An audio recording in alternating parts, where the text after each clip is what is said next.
Tiempo llamó, tiempo llegó. ¿Usted por qué escribe este libro? Sobre asesinos. Tiene su explicación. En primer término,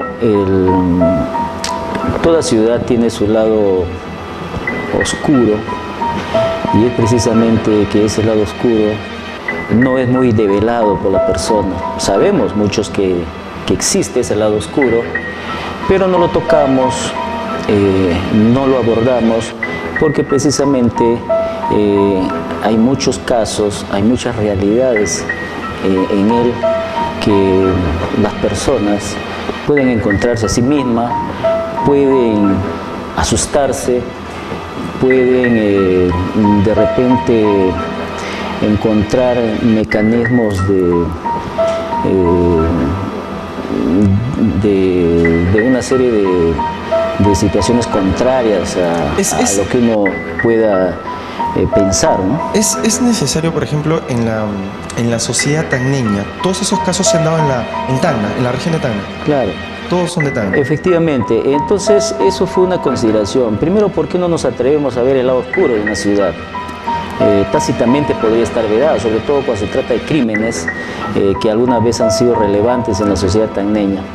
Sin embargo, yo considero que mirar retrospectivamente los hechos, cualquier tipo de hechos, es un poco que relevar la memoria de aquellas personas que en alguna oportunidad fueron víctimas de mano ajena con fines delincuenciales, y precisamente nos puede servir hoy tener, por ejemplo, mecanismos de defensa, mecanismos de conservación de nuestros valores. Estos son los más llamativos, digámoslo así, en la sociedad tacneña. Efectivamente, porque si uno trata de explotar situaciones relevantes como esta, precisamente su fin va a constituir situaciones positivas como para poder enfrentar la violencia.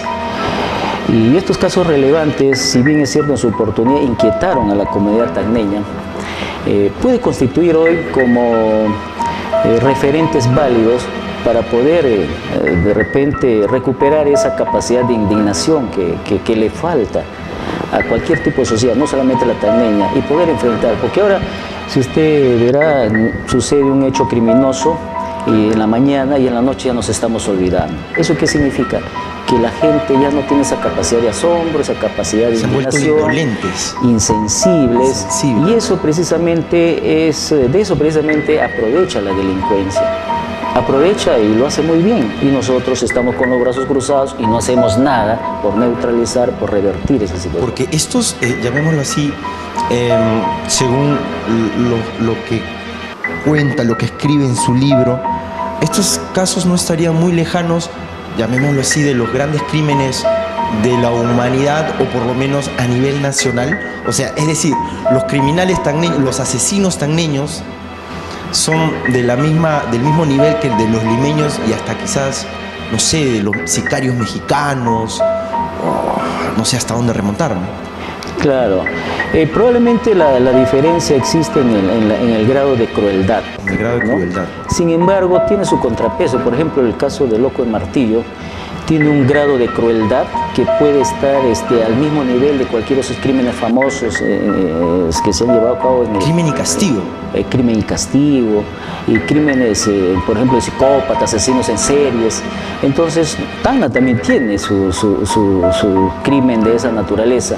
Y los otros crímenes son, digamos, casi parecidos, con distintas personas, con distintos personajes, pero al fin y al cabo son crímenes que de alguna manera han inquietado a la comunidad tacneña, y por algo lo han hecho. Bueno, retomando al comienzo, quiere decir que todos los casos que usted escribe en este libro, se podría decir, todos son un patrón Made in Tacna. Exacto. Asesinos Made in Tacna. Exacto. Con sus propios mecanismos, empleados en cada crimen, con su propia perspectiva mental, con su propia condición personal, cultural de cada uno de los criminales y sobre todo, ¿no? Con sus propias características, el nivel social de las víctimas, porque hay casos que sí tienen alguna connotación por ese lado, ¿no? Vamos a hacer, a ver, para de mayor entendimiento, y creo que todos han leído Crimen y Castigo, Dostoyevsky, y hay un patrón que encuentra en él, en solo ese caso, la injusticia de un intelectual. ¿Se podría encontrar en estos 6 casos que usted escribe en este libro algún patrón? Bueno, todos son asesinos. No sé si decirle móvil, pero otro patrón, un patrón adicional a este.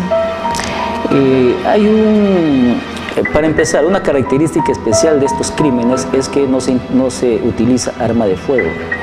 Se utiliza, por ejemplo, un cuchillo. ¿Un cuchillo? ¿En se todos? utiliza la soga, no, en la mayoría de los casos. Cuchillo y se utiliza soga, un mecanismo de fricción, un mecanismo sólido, puede ser las manos, una madera, soguilla, cuchillo, martillo. Ese es uno de los patrones, ¿no? Ahora, ¿quiénes son los que cometen estos delitos? Son gente de mediana cultura. Esa es una de las características. ¿En todos o hay alguno que quizás, bueno, sea un chico que terminó el sexto de primaria pero era muy bueno en matemáticas? Hay un caso del universitario que mató por el amor a una prostituta. Tiempo llamó, tiempo llegó. Y se le ha incluido en este conjunto de crímenes precisamente porque hay una contradicción, ¿no? Pero normalmente uno piensa que el que está en un nivel intelectual mucho más alto no podría cometer un crimen, ¿no? Raskolnikov. Exacto. Entonces, aquí tenemos un universitario. Sí, pues. Y lo paradójico o lo incoherente desde el punto de vista formal, desde el punto de vista tradicional, es que tenemos un universitario que no se enamora de una chica común y corriente, una chica o de una persona que podría estar de repente a su nivel, hasta podríamos aceptar que tenga menos nivel, pero nadie, no encuentro mucha coherencia en el sentido de que él, siendo universitario, se enamore de una prostituta. Pero eso tiene una explicación. Precisamente la explicación va por el lado psicológico, ¿no? Por el lado afectivo. Era una persona que le faltaba afecto. Tenía todo, tenía su casa, sus padres, tenía cierta economía sólida, pero lamentablemente fallaba. Su talón de Aquiles era la parte afectiva. Y es precisamente que una de esas visitas a uno de las casas de cita. ¿Nightclubs o prostíbulos? Porque son prostíbulos. Sí, creo que se tenía el nombre Chorrillos, si no me equivoco.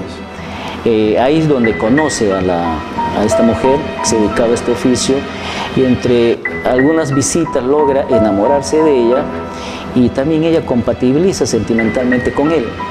Y de ahí esa unión, esa relación sentimental un poco que ya va trascendiendo a la vida normal, a las calles, a otros lugares, viajan juntos. Pero él tenía una obsesión, quería que ella deje el oficio y que formen un hogar. Quería salvarla. Quería salvarla. Era un buen samaritano. Exacto, porque precisamente, y es más, tenía 2 hijas. Dos hijas. Él tenía 2 hijas. No, la mujer. Y tenía 10 años más, era 10 años mayor que él. ¿Se puede qué edad tenía? Porque para no dar tantos detalles, sí, como el último. Él tenía algo de 23 años. 23 años. Y ella pues algo de 32, por ahí.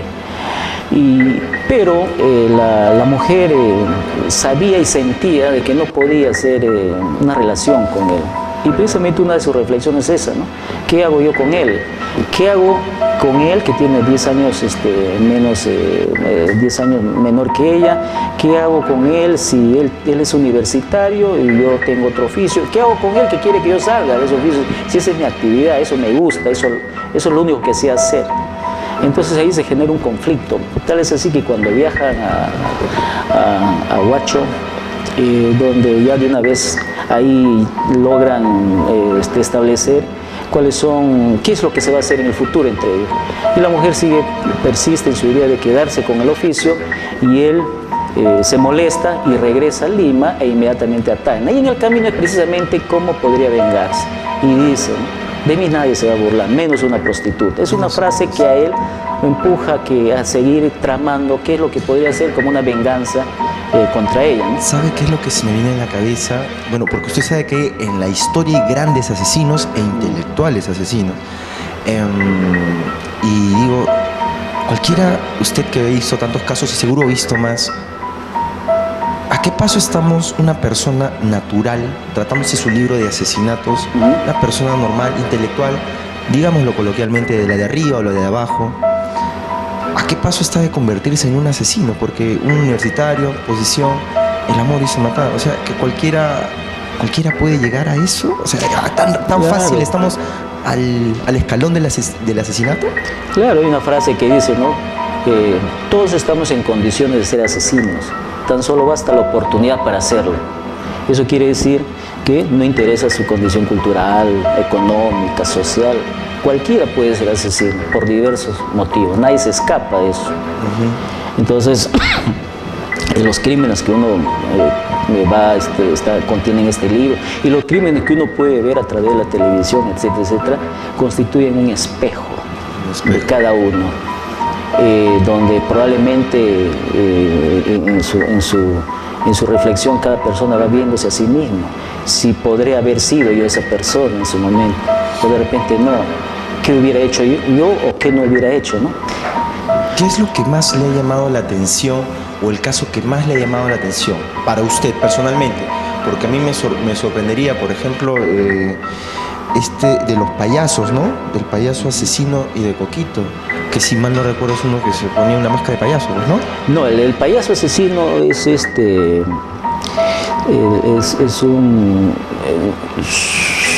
su finalidad solamente era robar, pero cuando ya dentro de la casa se encuentra con otra persona... Disculpe, es el payaso asesino, yo lo estaba mezclando, es el payaso asesino. Sí, el payaso asesino. Pero él cuando entra a la casa se embetuna la cara. ¿Ya? Esa es una característica, se embetuna la cara para poder pasar desapercibido en la penumbra de la casa, porque la casa era grande, esa que está en Bolognesi, una familia muy adinerada. Pero en esas, mientras se escondía por esos lugares hasta que pueda él golpear, encontraba la peluca de la propietaria, que era ya una anciana, la propietaria del bien inmueble. Tiempo llamó, tiempo gritó.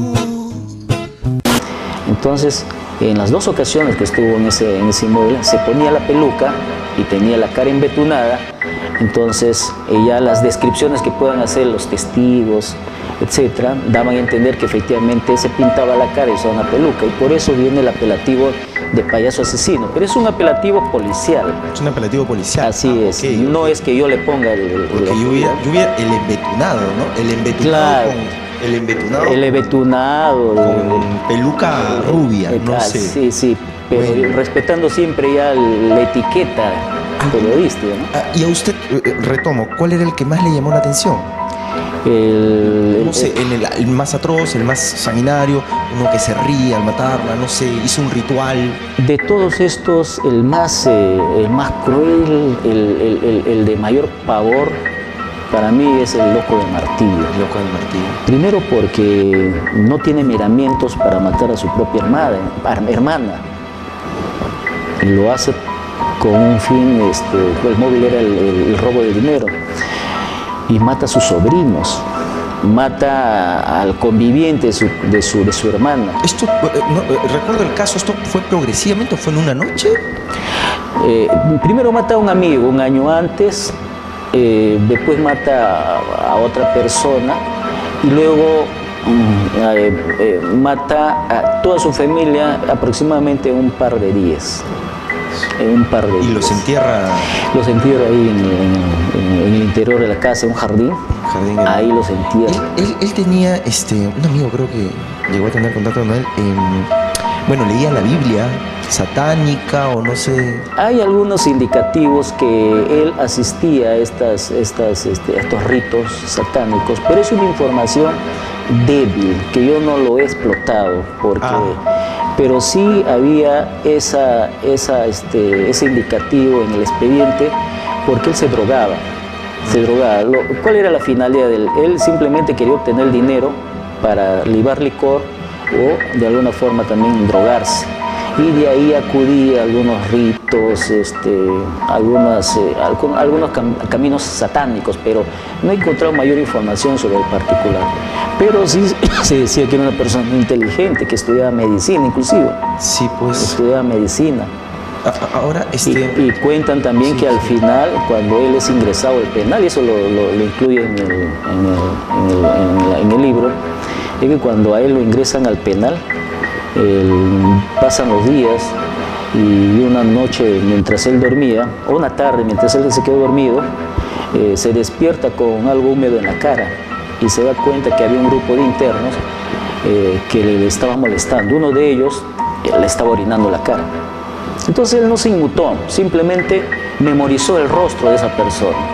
Pasaron los meses y en uno de esos cruces supuestamente casuales en el baño es donde encuentran al loco de martillo que le estaba ya casi matando a palos a esta persona que le miccionó la cara. Que si no es por la oportuna intervención de un agente penitenciario, moría este interno.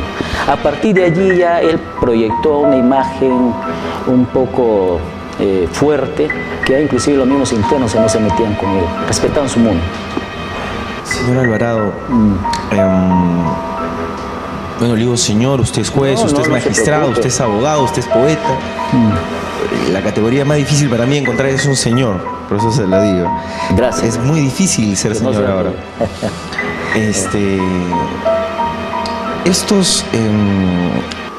¿Cómo usted diferencia como juez y ahora que ha leído, ha investigado tanto estos casos, los expedientes,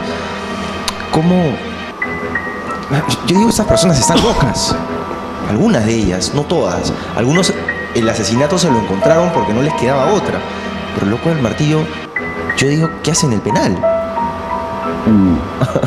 No, uno cuando lea todo esto, porque va a encontrar varios detalles ahí, ¿no? Adicionales para hacer uno cuando ve los casos como magistrado, puede discrepar un poco de los medios probatorios que hay en un expediente, pero lamentablemente uno está prohibido de aplicar sus conocimientos, porque si no se convierte en un ente, una persona parcializada. Ahora que usted es un magistrado, es un juez, pero ahora está como escritor, y ahora creo que se puede tomar esa licencia y decirme, bueno, yo la verdad creo que estaba loco ese del martillo. Claro, es que ahí para que al final exista una sentencia y no logre calificarlo como una persona inimputable o loco, hay peritajes que indican que efectivamente esta persona sí podía medir las consecuencias de sus actos. Sí podía. Entonces, pero ¿qué de loco tenía en todo caso? Bueno, yo creo que no tenía valores, ¿no? Al no tener valores, no necesariamente uno tiene que ser loco. No necesariamente. Entonces, por haber matado a su hermana, a sus sobrinos, y a su cuñado y a sus amigos, podría uno calificarlo como loco, ¿no? Estaríamos, de repente, no estaríamos equivocados en decir que es loco, precisamente por los actos, por los resultados que se ven. Pero existen pues peritajes científicos que indicaban que él no estaba loco, que sí era consciente de sus actos. Entonces, ¿qué se puede hacer contra algo científico que está en el expediente, ¿no? Tiempo llamó, tiempo llegó. Ok, sí lo comprendo. Usted es un juez y tiene que basarse en lo que está en los medios probatorios. Listo. Ahora, ¿cómo encuentra la sociedad tagneña? No sé, ¿me preocupa más o no me preocupa? Es decir, no recuerdo textualmente, pero en Crimen y Castigo hablan que una sociedad tiene sus propios delincuentes. Algo así es, pero el espíritu es ese. Y al fin y al cabo, no sé si todos son tagneños, pero sí los crímenes son Made in Tacna. Esto es lo que está creando la sociedad tagneña. ¿Ha subido, ha disminuido? Antes era peor, o antes no habían medios y antes no habían jueces que tenían el valor de dar a escribir esto. La delincuencia en Tacna se está incrementando y hemos pasado a niveles peores, ¿no? Ahora, por ejemplo, ya interviene el crimen organizado, los crímenes son más violentos, el uso del arma, y esto hace que Tacna debe estar más alerta. Sin embargo, estamos muy dormidos en él. Estamos muy dormidos porque lamentablemente esperamos que el Estado cumpla su rol. Pero yo considero que el Estado no lo es todo.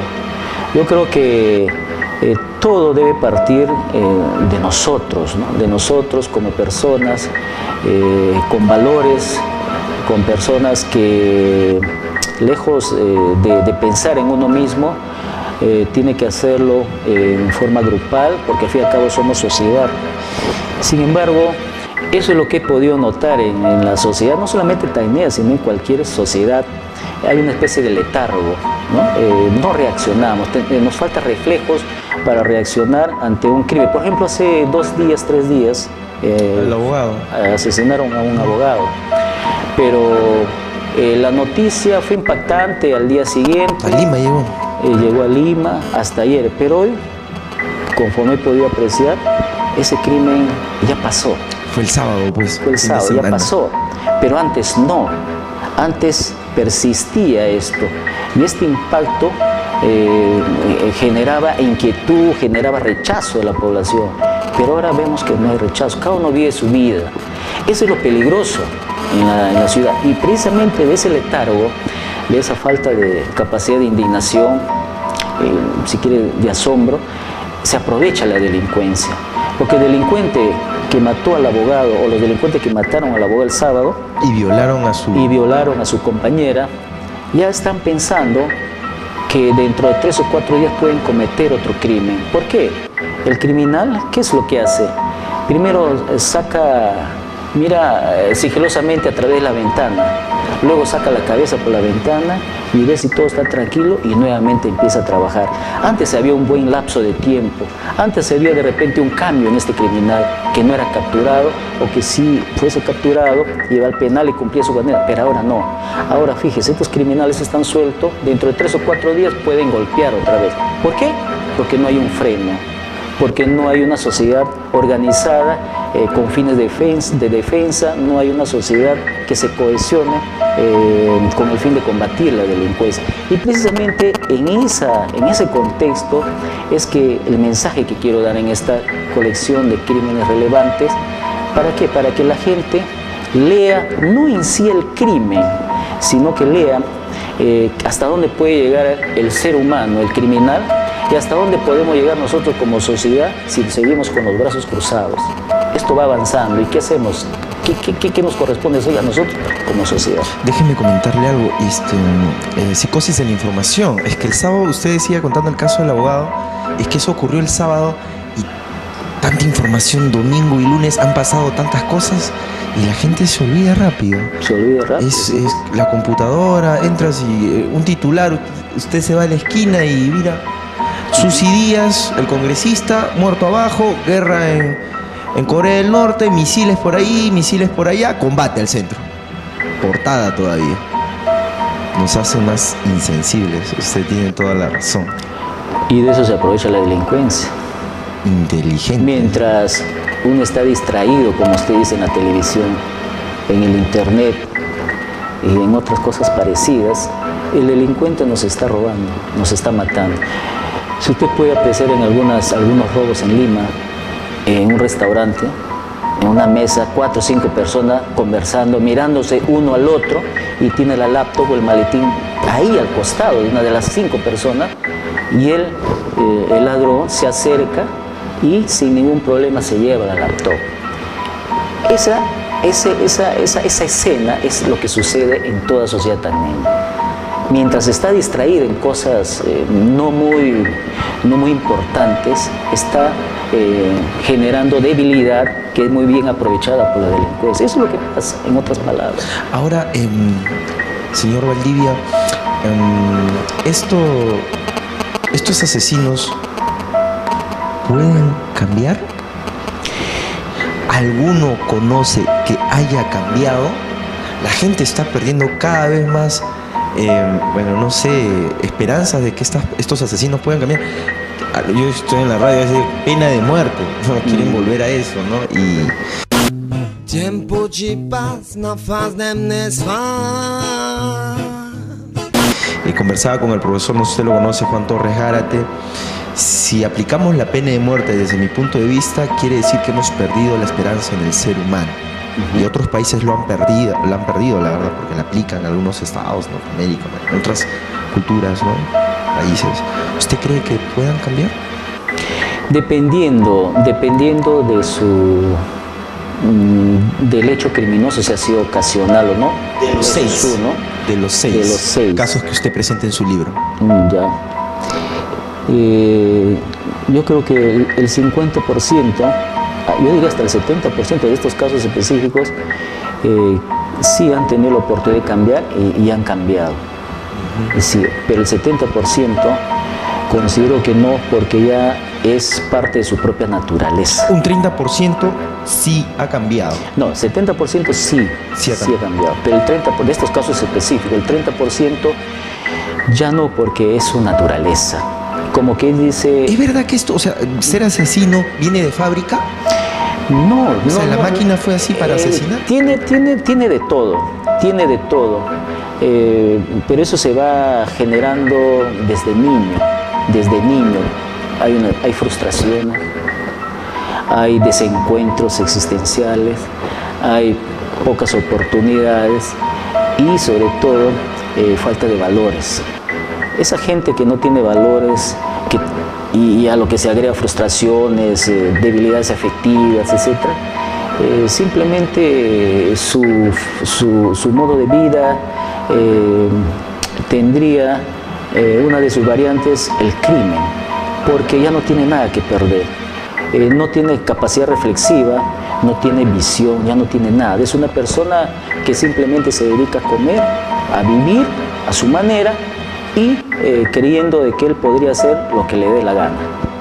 Ahí está más o menos la estructura psicológica, mental de cualquier persona que puede convertirse en criminal en cualquier momento. En cualquier momento. ¿Por qué 7 casos? ¿Por qué no 10? ¿Por qué no 20? Porque el sondeo personal que hice en algunos sectores sociales me indicaban precisamente esa cantidad.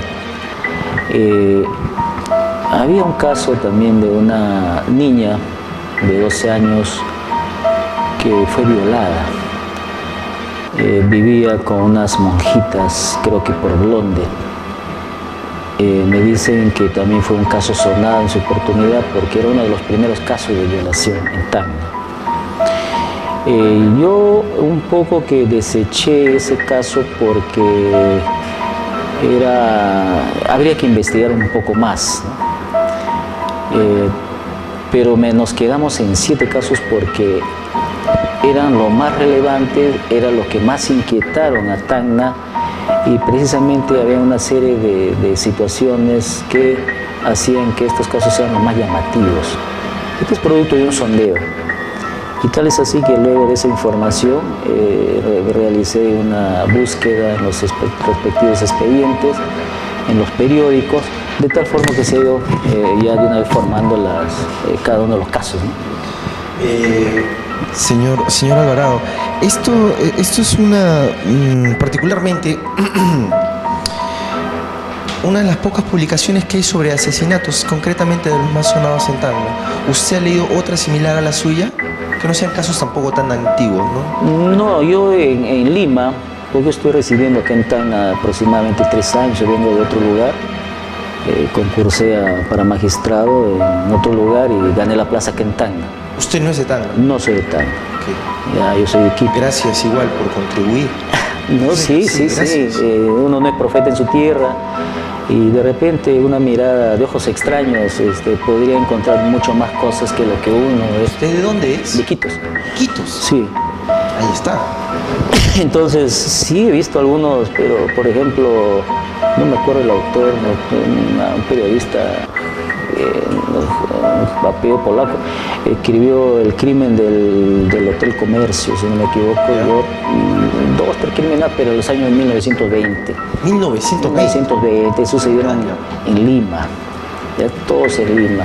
Después otro libro sobre crímenes no he podido dar.